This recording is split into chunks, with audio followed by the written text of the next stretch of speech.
Oral questions. Questions orales. L'honorable chef de l'opposition.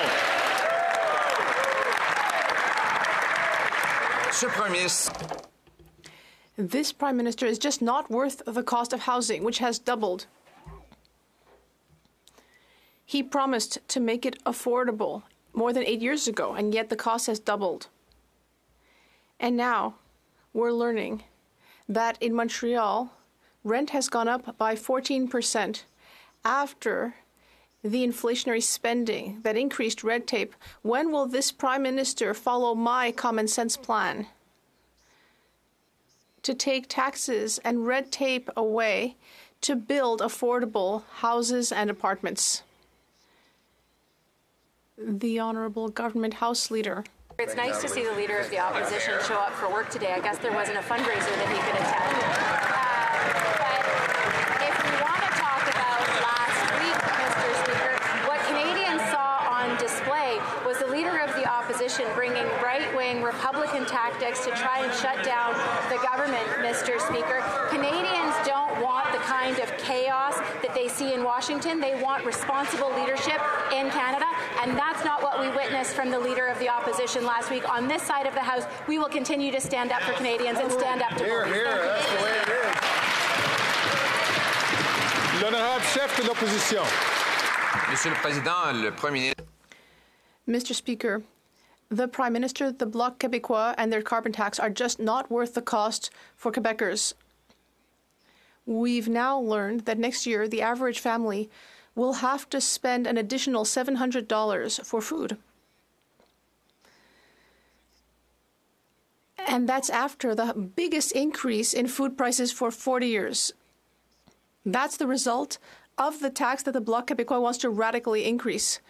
Will the Prime Minister follow my common sense plan to axe taxes and inflationary spending so that Quebecers and Canadians can put food on the table? The Honourable Minister. Thank you, Mr. Speaker.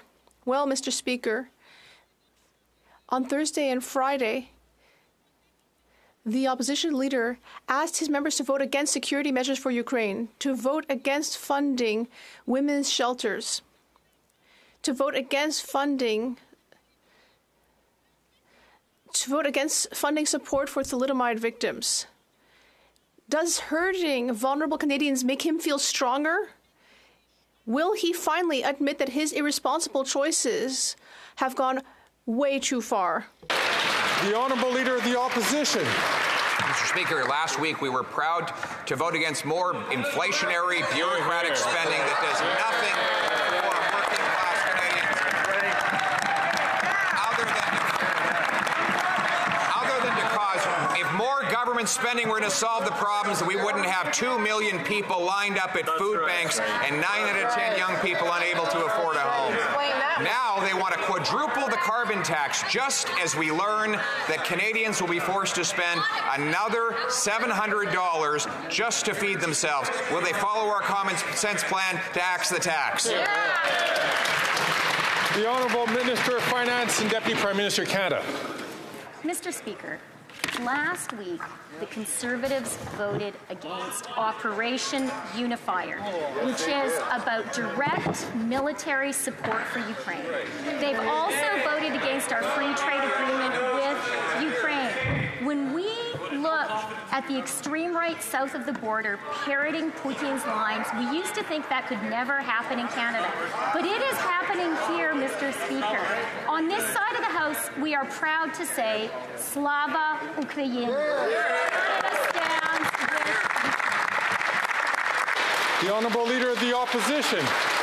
They spread fear and falsehoods about matters in other countries to distract people from the absolute misery they've caused here at home. We understand why they don't want to talk about how Canadians are living, because folks can't afford to feed themselves, lining up at food banks with the worst food price inflation in 40 years. And yet, the Prime Minister wants to quadruple the carbon tax with the help of his NDP junior coalition partners. Will the Prime Minister reverse his plan to quadruple the tax so Canadians can afford to eat, heat, and house themselves? The Honourable Minister for Housing, Infrastructure and Communities. Mr. Speaker, it's interesting to see the opposition leader run from uncomfortable questions that are being put to him on the floor of the House of Commons. Let's look at some of the voting record that they demonstrated last week when it comes to saving people money on reducing the cost of housing. He's made clear his personal position is the government has no business investing in housing. But individual members of Parliament have the opportunity to stand up and be counted when there is a vote on the floor of the House of Commons. They said no to investments in affordable housing. They said no to thousands of apartments. They said no to housing for Indigenous communities, to emergency shelters for women and girls, and they said no to funding for homeless veterans. They should be ashamed, Mr. Speaker. The Honourable Leader of the Opposition. We said no to doubling housing costs. They doubled housing costs. Mr. Speaker, they doubled housing costs. That's the reality. All the slogans that member wants to spit out aren't worth a hill of beans when all they've done is double housing costs. Just like they said the carbon tax would help the environment, now we know Canada has fallen 4 places to 62nd out of 67 countries in the world. Shameful. After they've tried to impose this carbon tax. Instead of quadrupling a tax that has failed, why won't they axe the tax and invest in technology instead? The Honourable Government House Leader. Mr. Speaker, on this side of the House, we are proud to stand up for Canadians. Mr. Speaker, last week what the Conservatives did is they voted consistently against measures that not only make life more affordable for Canadians, but help them in their time of need. 988 that was just launched with regards to suicide prevention. What did the Conservatives do? They voted against it. Mr. Speaker, when it comes to supporting victims of gender-based violence, what did the Conservatives do? Voted against it. The list goes on, Mr. Speaker. That is irresponsible. That is reckless. And quite frankly, these are right-wing extreme politics from the United States that we don't want here in Canada.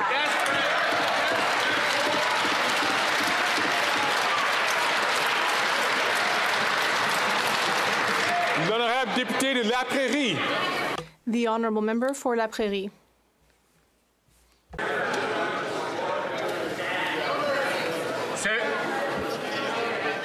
À l'ordre.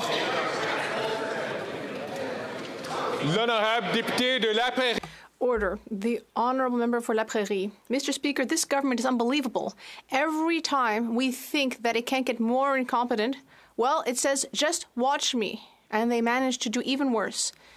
Until last Friday, the government of Quebec thought that it was negotiating a dental care agreement with Ottawa. But no. Ottawa is trampling Quebec's jurisdiction and is picking more fights instead of coming to an agreement that could be in the interest of everyone. Doesn't Ottawa finally want to actually start doing some useful work? The Honourable Minister of Health. Thank you, Mr. Speaker. This is not a matter of jurisdiction. This is a matter of health care. Today, throughout the country, dental care will be available for everyone throughout the country. This isn't just about justice, Mr. Speaker. It's a matter of prevention. It's a matter of health. Today represents a major improvement to our healthcare system. I am so proud of that. We will work with all provinces and territories to ensure that the system works. The Honourable Member for La Prairie. Mr. Speaker, Quebec already has a dental care system. If we just had the money, we could have improved it, but that seems to be too complicated for this government. Quebec has a public system with the RAMQ, but instead of just improving it, Ottawa wants to bring Sun Life, a private company, into our public system. We thought that Ottawa wanted to make an agreement and respect jurisdiction, but they don't care. They just want good news for the holidays. Why try to create a regime that is incompatible with Quebec's system? The Honourable Minister of Health. Mr. Speaker, we don't want to replace the existing systems in the provinces and territories. The idea is to help people who don't have dental care, to make sure that everyone throughout the country can access dental care. This is not a matter of jurisdiction. It's a matter of justice. It's a matter of health care. It's a matter of ensuring that everyone in the country can live in dignity. Thanks to New Democrats, 9 million Canadians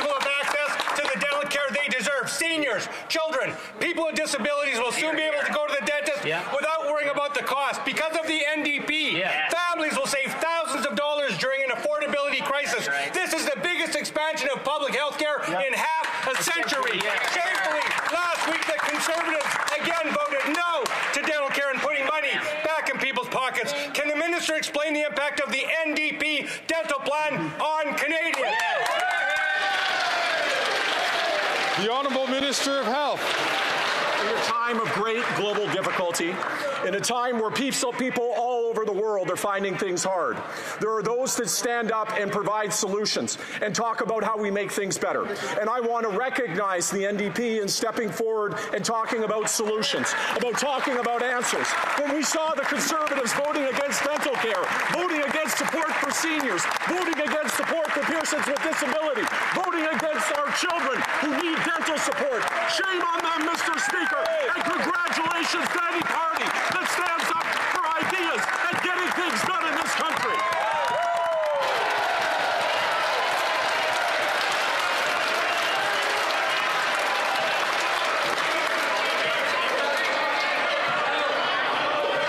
Order.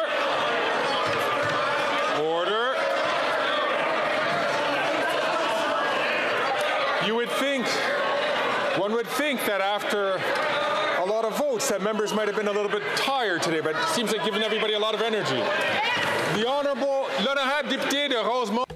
The Honourable Member for Rosemont-la-Petite Patrie. Mr. Speaker, more and more people are struggling to pay the bills, and they can't pay to go to the dentist. The Liberals and Conservatives teamed up twice to vote against a dental care plan.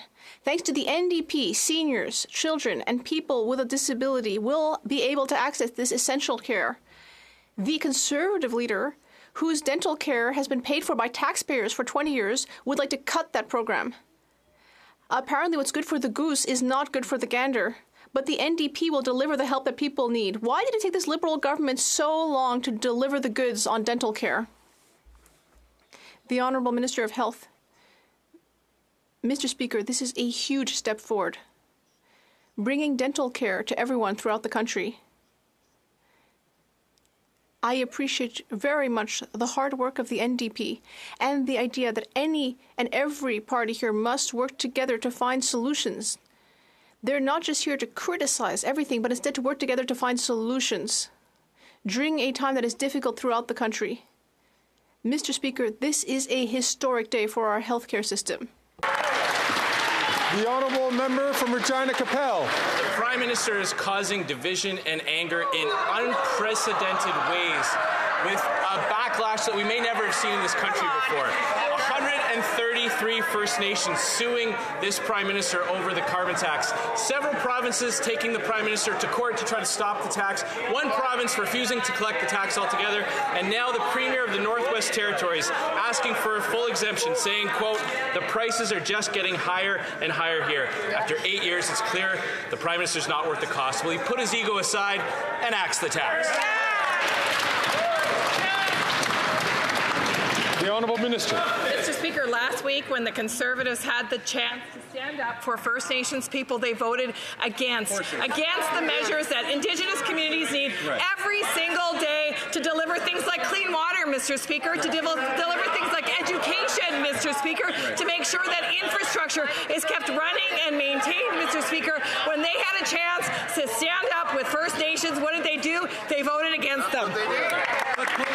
The Honourable Member from Regina Capel. When they have a chance to provide relief to all Canadians and First Nations, they say, we'll see you in court, Mr. Speaker. They have succeeded, though, in uniting Canadians around one thing, their hatred for the carbon tax. As hardworking Canadians across the country visit food banks for the first time or turn their thermostats down, Northerners are really facing the sting of the carbon tax. The Premier of the Northwest Territories went on to say, quote, I mean, ideally, a complete exemption for the territory is what we would hope for because, like I said before, the costs are already high. Why won't the Prime Minister have some mercy on Canadians and axe the tax? The Honourable Minister for Natural Resources and Energy. I think it's important that the Honourable Member or stop misleading Canadians. Research coming out of the University of Calgary last week shows that their plan to make pollution free again will only benefit those earning over $250,000 a year and hurt almost everybody else. The Conservative leader says that he cares about affordability, but last week in the middle of the night they voted to cut affordable housing construction, cut school food programs, cut dental care for the most vulnerable, cut affordable child care. Shame, shame, shame.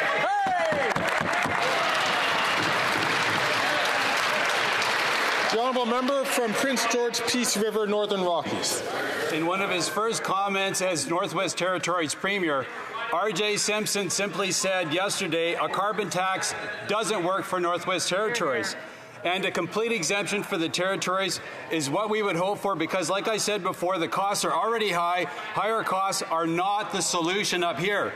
Will the Prime Minister do the right thing this Christmas, fire this Environment Minister, and axe the carbon tax? The Honourable Minister. Wildfires have ravaged our country. In the Northwest Territories, towns were almost burnt down. We had to evacuate the capital city of the Northwest Territories, Mr. Speaker. And what did the Conservatives do? They voted against the measures to fight against climate change, and they voted against the measures to support Canadians at their time of need as well. Thank you. The honourable member from Prince George, Peace River, Northern Rockies. Do it again, Bob. Mr. Speaker, that answer throws the current Premier of the Northwest Territories completely under the bus. Yeah. He unfairly gives a tax exemption to certain Canadians and not others. His Environment Minister has doubled down recently and said, I'm going to give that exemption to some but not others. Liberal hot air won't keep Northwest Territory residents warm this Christmas. Will the minister come to me, to the Northwest Territories, sit across from families in Northwest Territories and tell them why they won't exempt them from the carbon tax? The Honourable Minister. Mr. Speaker, climate change is having a devastating effect on northern communities, with the north warming 3 times the rate as that of the south. We've seen some of the most devastating effects of climate change this last summer with horrible, horrible wildfires all over Northwest Territories.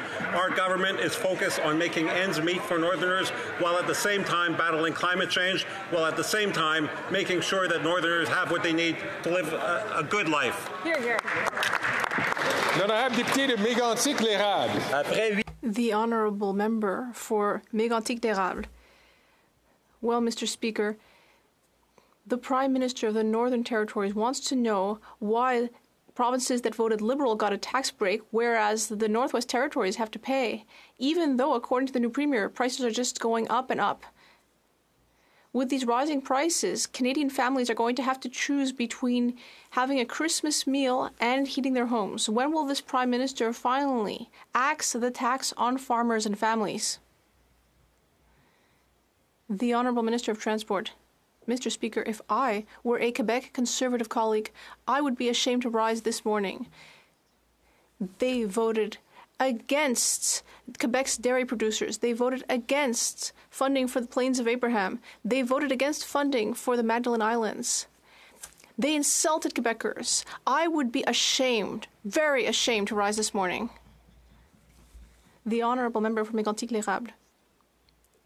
Well, Mr. Speaker, in a few days it'll be Christmas. If I were a member of the Liberal cabinet, it would make me very, very ashamed. It would make me very ashamed to know that a child who on their Christmas list to know that some children ask for a gift card in their list to Santa because that's what they want, to be able to eat a square meal at Christmas. That's embarrassing. That's shameful. When will the Liberals understand that their plan isn't working, that they just want to quadruple the carbon tax, which will make the situation worse for all Canadians and Quebecers, Mr. Speaker?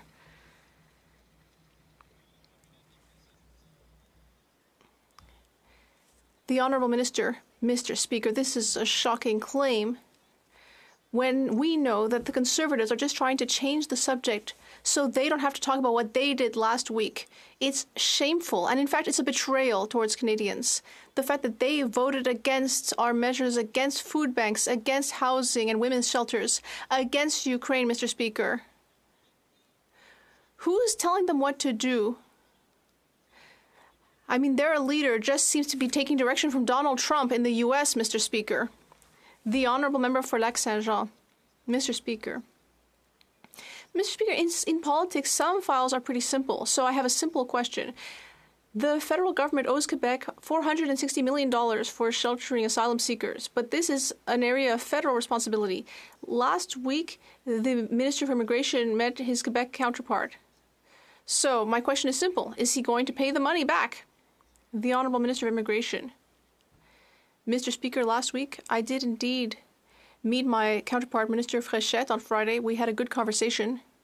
Of course, there are some issues we don't agree on. Like, we'd like Quebec to do more to support family reunification for Quebec families. But overall, it was a good conversation. We will continue. The Ministers of Finance will meet and talk about the issues in their area. But we all care deeply about welcoming immigrants appropriately. Thank you. The Honourable Member for Lac-Saint-Jean. Mr. Speaker, we don't need 3 months of working groups. This should have been a 30-second conversation. The minister just had to say three things. First of all, thank you, Quebec. Number 2, who do I make the check out to? And third, where do I send the money? When will the money be paid back? The Honourable Minister. Well, Mr. Speaker, we'll be continuing the conversation, but I have to say it's not the Bloc Québécois that's going to find out what happened before everyone else. Rivière-du-Nord. The Honourable Member for Rivière-du-Nord. Well, Mr. Speaker, Quebecers are so sick of the monarchy. That's why on Friday the National Assembly unanimously voted for a motion asking for the lieutenant governor position to be abolished. All officials, all MNEs from all parties want to replace that position by a democratic institution. Of course, here in this House, we wouldn't have a unanimous vote because we know that some Canadian MPs constantly dream about bowing down before Charles III. But for Quebecers, we all want to undertake a process of democratic modernization. So will this government finally hear reason and abolish the position of Lieutenant Governor of Quebec? The Honourable Minister of Transport. Mr. Speaker, I know that my colleague likes to fantasize about the monarchy and reopening the Constitution. But on this side of the House, we care more about actual issues that people care about. The rise in the cost of living, housing, and the conservative cuts. They want to make cuts in all sorts of unacceptable areas. They want to cut things that are so important for Quebec and for all Canadians. Shame on them, Mr. Speaker. The Honourable Member from Desneti, Mississippi, Churchill River. After 8 long years, more and more Canadians are realizing that this Prime Minister is simply not worth the cost. Mr. Speaker, we can now add the Premier of Northwest Territories to the growing list of people who are asking this NDP Liberal government to listen to their concerns and axe the carbon tax. As the Christmas season arrives, this Prime Minister's gift of giving has been replaced by a gift of taking from families, farmers, and First Nations. Will the Prime Minister finally cancel his plan to quadruple the carbon tax and stop his plan to ruin Christmas? The Honourable Minister for Natural Resources and Energy. Speaker, when this government came to power after 10 years of Harper and the member from Carleton, we were on track to see 12% increase in carbon emissions by 2030. Last week, we released the update on the emissions reduction plan, and it was a dramatic turnaround, Mr. Speaker. We will exceed the initial target of 30%, which we then raised to 40%. We will more than achieve the 2026 interim target, and we are on track to achieve the 40% target by 2030. Mr. Speaker, I am very pleased to say that our climate plan is working. Where is their climate plan? The Honourable Member from Desneti, Mississippi, Churchill River. Mr. Speaker, this from a minister whose government spent 3.5 times more responding to emergencies than supporting First Nations communities to prevent these emergencies. This NDP Liberal government refuses to listen. The newly elected AFN chief now lends her voice to the growing list of people who want to axe the carbon tax, which increases the cost of gas, groceries, and home heating for all Canadians. Will the Prime Minister finally cancel his carbon tax so families, farmers, and First Nations can afford a meal on Christmas Eve? The The Honourable Minister for Agriculture and Agri-Food. Thank you very much, Mr. Speaker. Last Thursday evening and Friday, the Conservative Party of Canada explained exactly where they were, how much they support farmers. In fact, they voted against farmers. The example of $337 million for the supply management program. Voted against it. It's vitally important to the agricultural sector. I can assure the dairy farmers and chicken farmers and egg farmers in this country, we are and will continue to support them. Thank you, Mr. Speaker. The Honourable Member from Peace River Westlock. Thank you, Mr. Speaker. Mr. Speaker, if the Liberals actually wanted to support farmers, they would axe the carbon tax. After 8 years of this Liberal Prime Minister, a turkey in northern Alberta costs $82. Why would this be? Perhaps it's the carbon tax. I talked to a turkey farmer in northern Alberta, and he says he is struggling to pay the carbon tax. Regardless of how expensive the turkey is in the grocery store, he's having to pay the carbon tax, and he is unable to make a living to put food on his own table. Will the Prime Minister quit his humbug approach to this Christmas, take off the carbon tax for families, farmers, and First Nations so Canadians can all enjoy a turkey for Christmas? The Honourable Minister for Agriculture and Agri-Food.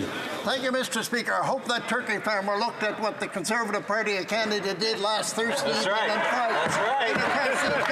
They continually vote against agriculture and farmers. We in this side of the House will make sure that we fully support agriculture and make sure that they, for example, they have voted against the funding for on-farm climate action. On-farm climate action will help the environment. Mr. Speaker, we have and will continue to support farmers and take care of the climate in this country. Thank you, Mr. Speaker. The Honourable Member from Vancouver East. Right here in Ottawa, the average rent for a one-bedroom has hit a record high of $2,100 a month. It's close to $3,000 in Vancouver and Toronto.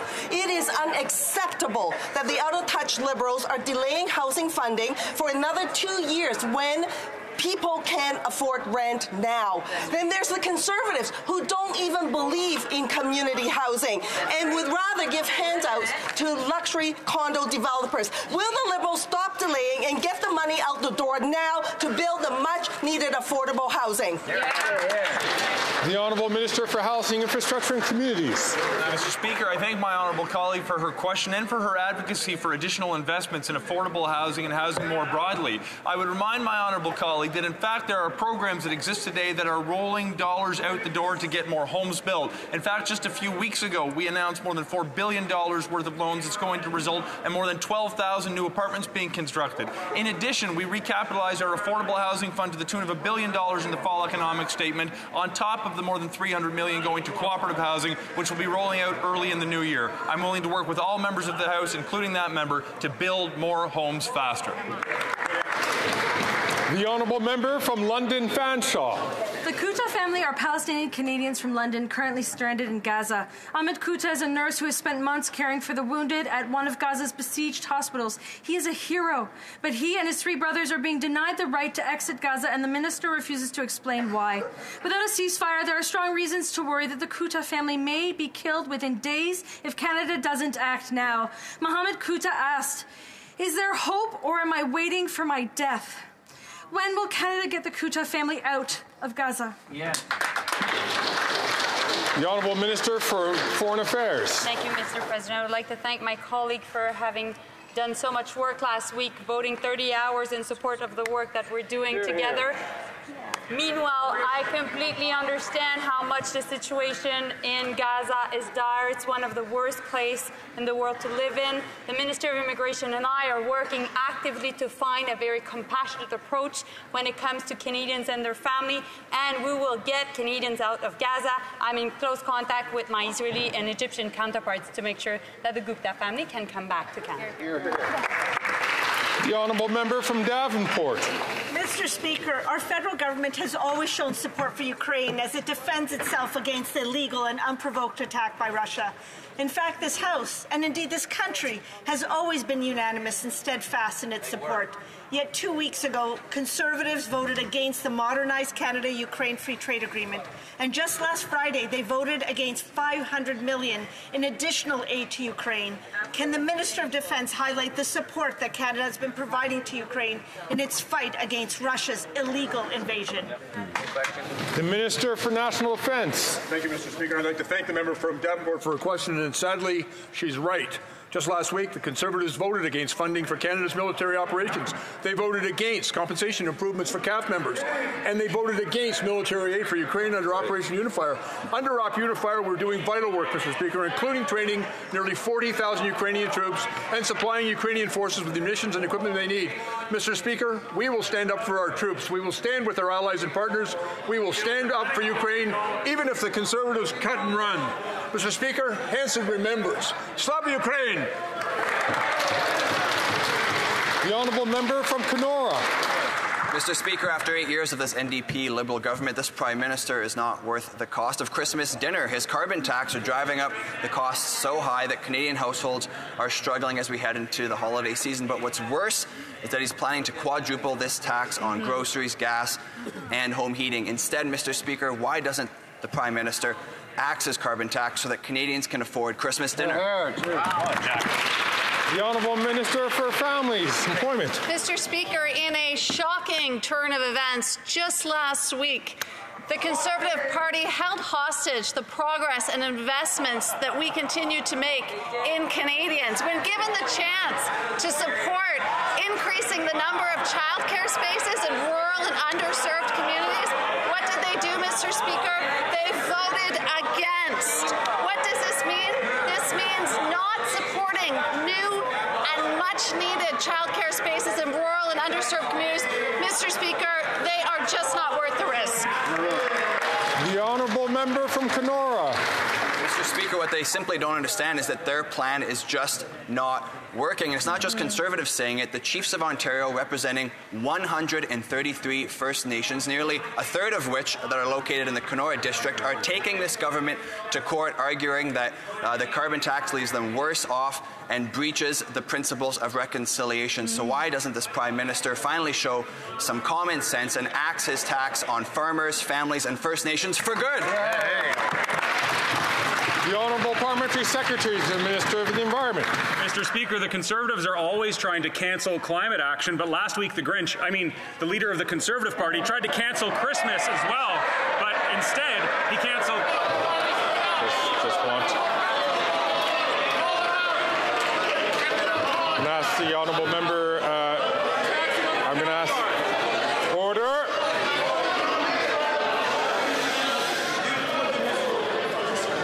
As the Honourable Parliamentary Secretary knows, as all members know, that we're not supposed to refer to, give mock names to members of Parliament. I'll ask the Honourable Member of Parliamentary Secretary to just rephrase the question, please. Thank you, Mr. Speaker. The Conservatives are always trying to cancel climate action, but last week the leader of the Conservatives tried to cancel Christmas too, but instead he just cancelled his credibility. Mr. Speaker, last week the Conservatives voted against the GST taking off of psychotherapy and counselling. Mr. Speaker, last week the Conservatives voted against seniors getting their teeth fixed. When will he admit that his reckless plan is putting Canadians at risk? The Honourable Member from Haliburton, Kawartha Lakes. Speaker, 133 chiefs from across Ontario are calling out this government's unjust carbon tax as driving up the cost of everything for First Nations communities. What is typically a festive time for many, Indigenous families are wondering how they are going to pay the cost of food. The Prime Minister's quadrupling of the carbon tax is driving up the cost on farmers and truckers, which rises the cost of food. So will this Prime Minister finally cancel his plan to quadruple the carbon tax on families, First Nations, and farmers forever? The Honourable Minister for Justice and Attorney General of Canada. Mr. Speaker, today I've heard a lot about rising costs. I just want to make sure Canadians that are watching appreciate that when you vote for 30 hours and it costs about $70,000 an hour to keep this place running, you're costing Canadian taxpayers about $2 million. First point. Secondly, with respect to the point that was just made by the member opposite, if they were so concerned about the price of food, I would have thought that they might have voted in favour of a school food program to keep food prices down for young Canadians in this country. But alas, they voted against. The Honourable member from Halliburton, Kawartha Lakes, Brock. Again, Speaker, after 8 long years of this Liberal NDP government, the quality of life has not improved for Indigenous peoples. Now, 133 First Nations in Ontario are taking this government to court over the carbon tax, stating that the climate can't be helped at the expense of communities. The Prime Minister, Speaker, is making life harder for everyone by raising the cost of food through his carbon tax, so Conservatives will delay this Prime Minister's vacation until he removes it. Will the Prime Minister finally cancel his carbon tax so Indigenous families can share a meal with friends and family on Christmas? The Honourable Minister for Aboriginal Services. Conservatives had wanted to make life easier for First Nations people. They wouldn't have voted against so many measures that First Nations leaders need and are essential to running good communities. Things like education, Mr. Speaker. Things like emergency management, Mr. Speaker. Things like water infrastructure and the building of homes, Mr. Speaker. These are the kinds of things that Conservatives voted against last week. They've never been there for Indigenous people, and they continue to vote against them. L'honorable député de Jonquière. La COP se conclura demain. COP will end tomorrow in failure, with a final statement that glosses over the importance of eliminating fossil fuels. Canada blames OPEC countries, but the Liberals just announced a plan to cap greenhouse gas emissions for oil companies that won't apply until 2030. Nothing before 2030. If we haven't cut emissions by 60% by then, global warming will smash the Paris Accord targets. Do the Liberals realize that their COP record is no better than that of petro-monarchies? The Honourable Parliamentary Secretary to the Minister of the Environment. Thank you, Mr. Speaker. Canada participated in COP20 to show that we are determined to move the low-carbon economy forward. We have a plan to reduce oil and gas sector emissions. This sector is making a significant contribution to reaching the targets in the country. Thank you. L'honorable député de Jonquière. C'est l'heure du bilan de la COP. It's time to take stock of COP, but also of the whole year. When Quebecers look back on this year, they'll think back to the forest fires that turned Quebec's skies into a dystopian movie set. They'll think of torrential rains that scuttled summer vacations, ruined harvests, and caused rivers to burst their banks. Quebecers won't be thinking about COP, but they'll be really thinking about climate change. That's how we measure the success or failure of governments and COP meetings. Do the Liberals realize that they're ending the year yet again with a failing grade? The Honourable Parliamentary Secretary to the Minister of the Environment. Speaker, and I'd like to take the opportunity to once again say that Canada was the first nation ever to put a cap on oil and gas emissions at this COP28, Mr. Speaker. That comes in the exact same week as Canada was the first country ever to suggest that we were going to reduce our methane, oil and gas emissions by 75%, Mr. Speaker. That is leadership in climate action, Mr. Speaker. I welcome the questions from the Bloc and the NDP about how we fight climate change, because the questions from the Conservatives are so consistently whether or not we fight climate change, Mr. Speaker. The answer is yes. We rise to the challenge, and we are climate action leaders here in Canada. The Honourable Member for Louis Saint Laurent. Let's talk about Canadian leadership on the world stage when it comes to the environment. COP28 is happening now. I'm participating virtually. What does that mean? I'm attending regularly with zero emissions and zero costs. Last year, at COP27, a document was tabled about the effectiveness of the fight against climate change. Canada was ranked 58th. Could a minister tell us where Canada stands a year later? The Honourable Minister. The Minister of the Environment is doing extraordinary work. Many questions were raised by the opposition. One thing they don't seem to understand, however, is that we had a Battle of the Plains of Abraham in 1759. We had another one last week during the marathon voting session. Conservatives voted against all measures. Will they perhaps be shy about visiting the Plains of Abraham in the coming weeks? The Honourable Member for Louis Saint Laurent. I understand the Minister for being a little embarrassed because Canada went from 58 to 62. Those are the results. After a year of this government's efforts, after 8 years, what's happened? 8 years of important messages, but never reaching those objectives. In 2015, Canada is back, the Prime Minister, but today the Canada is way, way back. That's the reality after 8 years of this government.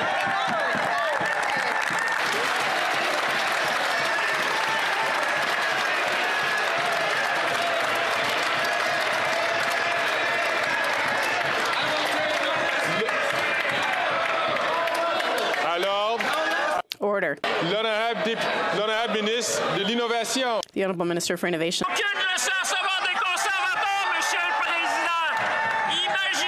Inaudible.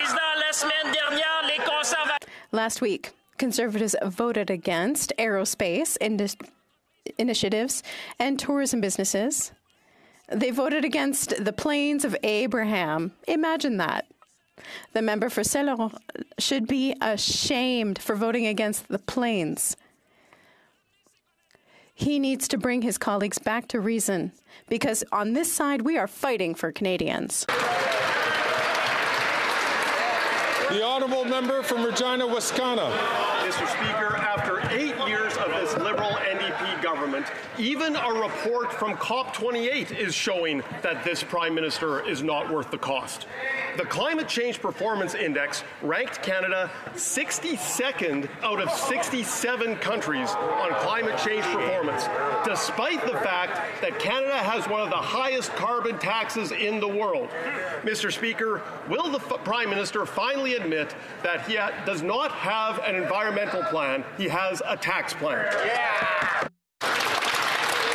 The Honourable Minister for Natural Resources and Energy. Mr. Speaker, not only is the Conservative Party opposed to addressing affordability in this country, and not only are they opposed to fighting climate change, but they have a hard time keeping their statements straight.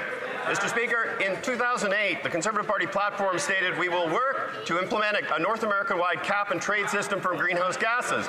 The 2021 platform, on which all of these members were elected, stated we recognize that the most efficient way to reduce our emissions is to use pricing mechanisms. And more recently, Mr. Speaker, the member from Pitt Meadows, Maple Ridge, who made a question here about carbon pricing, sat in Premier Campbell's caucus and voted in favor. The honourable member from Guelph. Mr. Speaker, housing is too expensive everywhere. To solve the housing crisis, we need to get more homes built faster. And you simply can't get more homes built by cutting housing funding. My question is for the Minister of Housing, Infrastructure and Communities. How will the housing measures included in the supplementary estimates, which the Conservative leader just voted to cut, help solve the housing crisis? Great question. The Honourable Minister for Housing, Infrastructure and Communities. Mr. Speaker, we know over the course of our history that we have to make investments if we're going to solve the national housing crisis. But the Conservative position to cut everything, Canadians are right to ask, what is it they're going to cut? Thankfully, they put on full display a series of measures that they want to get rid of. This includes investments that we're going to build thousands of affordable homes for Canadians. This includes investments that they want to cut that are building apartments at reasonable prices. This includes investment in Indigenous housing initiatives, investments in transition homes for women and children, and investments in homelessness support for veterans, Mr. Speaker. If Conservatives can't stand along the vulnerable, they will stand with no one but themselves. The honourable member from Leeds, Grenville, Thousand Islands and Rideau Lakes. Canada's Ethics Commissioner has launched an investigation into a second Liberal-appointed member at their billion-dollar Green Slush Fund. Two Liberal appointees together have funneled more than $600,000 to their own companies. It's clear this Prime Minister isn't worth the cost to struggling Canadians. And though the NDP Liberal government tried to silence the whistleblower will be testifying at committee tonight. So can the Prime Minister cut the drama, and so we don't have to wait to this evening, and tell Canadians how many other Liberal insiders got rich? The Honourable Minister for Innovation. Mr. Speaker, in fact, let's cut the drama, Mr. Speaker. These Conservatives are so against climate change, Mr. Speaker, that they want to cut one of the institutions that has financed clean technology in this country, Mr. Speaker. The moment we learned about the allegation, we launched an investigation. We took remedial action. The chair of the board has resigned. The CEO has resigned, Mr. Speaker. We're going to get to the bottom of this, restore confidence, have governance, and continue to fund clean tech in this country. The honourable member from Leeds, Grenville, Thousand Islands, and Rideau Lakes. These Liberals and that minister was satisfied with their cover-up report and wanted the board chair and their CEO to implement the recommendations at this corrupt organization. But now with the Auditor General investigating and the Ethics Commissioner investigating 2 Liberal appointees, the board chair and the CEO have resigned in disgrace. There's $1 billion on the line, and we know that up to $150 million has been embezzled. Canadians can't afford this Prime Minister after 8 years of him and his NDP Liberal government. We want to know, it's very easy, who got rich? The Honourable Minister for Innovation. You know, Mr. Speaker, what Canadians cannot stand anymore, those watching at home, is these conservatives making stories and allegations, Mr. Speaker. That's what Canadians at home cannot stand anymore. They saw last week what they're able to do. Let me get the facts straight, Mr. Speaker. The moment we learned about the allegation, we took action. And by the way, the chair that is referring served under a conservative government, Mr. Speaker. That's right. Let's not focus on people, Mr. Speaker. Let's focus on restoring governance, funding clean tech in this country. We'll get to the bottom of this and restore confidence in this institution. Good answer. L'honorable député de Lévis-Lotbinière. Mr. Speaker, after 8 years of this Liberal government, the Prime Minister's cronies are using Canada's Green Fund to give themselves gifts. The director of the $1 billion Green Fund is currently under investigation for approving $400,000 to a business they own. When and how will the government recover taxpayers' money paid out by the Green Fund to the Prime Minister's friends and stop giving gifts paid for by Canadians?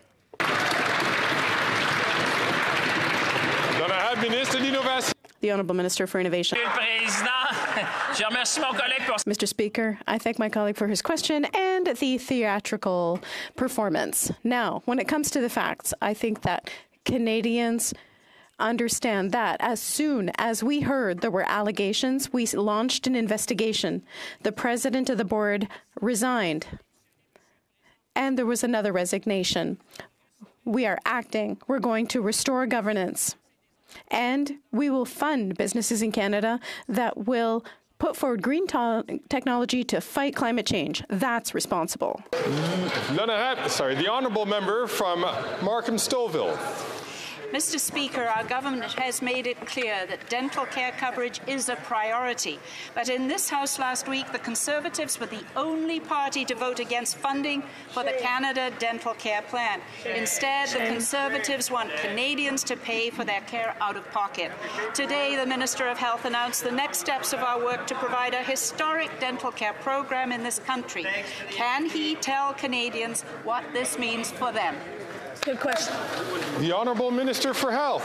Well, thank you, Mr. Speaker. And on Thursday and Friday, we got to see what the Conservatives haven't been willing to show, which is that in a time of global difficulty when people all over the world are suffering, their solution here in Canada is to cut from the services and supports that Canadians desperately need. And what does that mean in dental care? It means for seniors that I've been talking to for decades who haven't been able to get their dentures, they voted against them getting their dentures and having that dignity. They voted against preventative health care that makes sure that people don't get cardiovascular disease or diabetes, or that they have to go to an emergency room because they put off that critical care. Mr. Speaker, we're delivering dental care for this country along with the NDP. The honourable member from North Island, Powell River. Mr. Speaker, the delay and disappoint Liberals are letting veterans and their families down yet again. This time it's because they failed to eliminate the Marriage After 60 clause that puts veteran spouses, mostly elderly women, into poverty. When I asked the Minister of Defence what's happened with the $150 million the Liberals promised for a Veteran Survivors Fund, after 4 years, he couldn't give me an answer. Our veterans and their families deserve better. So I'm asking the Minister again, are any of the veterans' families receiving the promised survivors benefit? L'honorable ministre des Anciens Combattants. The Honourable Minister for Veterans. Speaker, and I want to thank my colleague for her continued advocacy on this matter. When a person or a family member serves, when a veteran serves in the military, their family serves with them. Our government is extremely sensitive to the situation of widow spouses of veterans who married after the age of 60. In Budget 2019, we announced an amount of money to make sure that we put in place a program, and I'm looking forward to making sure that that program rolls out in the very near future. Thank you very much, Mr. Speaker. The honourable member from Kitchener Centre. Mr. Speaker, following the disability community's disappointment that not a cent was set aside for the Canada Disability Benefit in the fall economic statement, stakeholders are now sharing that the Department of Finance is considering determining eligibility through the incredibly burdensome application for the disability tax credit. This flies in the face of an amendment I proposed and was supported by all colleagues requiring the benefit be barrier-free. Will the minister confirm they will find a barrier-free application process as prescribed by law? Hear, hear. The Honourable Minister. Thank you, Mr. Speaker. Mr. Speaker, I'd like to thank the member for his question and for his active participation for voting for investments like the administration of Canada Disability Benefit, while the Conservative members voted against it last week. Mr. Speaker, as I mentioned in the committee earlier today, that getting the CDB out as quickly as possible and getting it right is our top priority. Mr. Speaker, we're doing it by extensively consulting with the disability community in the true spirit of nothing without us. In fact, Mr. Speaker, online, public, fully accessible consultations are open, and I hope that all members and all Canadians with disabilities will participate. Thank you, Mr. Speaker. And that brings to the end of question period. Je vois qu'il y a un député. I see the member for Louis Saint Laurent is rising on a point of order. Earlier, I referred to a document that was tabled at COP28, and this document. Index results. Je regrette. I am sorry, but I've heard that the honourable member did not receive